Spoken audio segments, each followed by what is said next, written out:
வீட்டுல ஒரு அழகான சம்சாரம் இருக்கும் போது வெளியில ஒரு 50 வயசுல ஒரு அம்மா புடிச்சிட்டீங்களாமே. இது உனக்கும் தெரிஞ்சு போச்சா? அடே, லவ்ஸுக்கு வயசு வித்தியாசமே கிடையாது. எந்த வயசுலயும் லவ்ஸ் வரலாம்.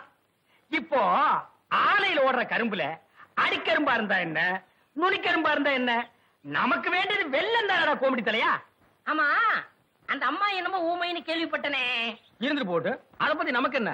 அடே, கோழி குருடா இருந்தாலும் குழம்பு ருசியா இருக்குதாங்கிறதா நமக்கு முக்கியம். எப்படி முடிச்சீங்க? வலை போட்டு புடிச்சோம். போடா கோமடி தலையா. அடே, பழம் பழுக்கலன்னாலும் இந்த ஆளினால் அழகுராஜா புகை போட்டு பழுக்க வச்சிருவான். இதெல்லாம் போய் ஊருக்குள்ள சொல்லு. அதுவும் குறிப்பா அம்மனியக்கா கிட்ட சொல்றேன். அந்த கேரியர் எடு. உன்னை எல்லாம் நம்பி வைக்க முடியாதுப்பா. என்ன அந்த ஊமை வீடு எங்க இருக்கு? விலாசம். விலாசம் அந்த தெரியுது பாரு ஒரு மரம். ஆமா, அங்க போய் பாரு.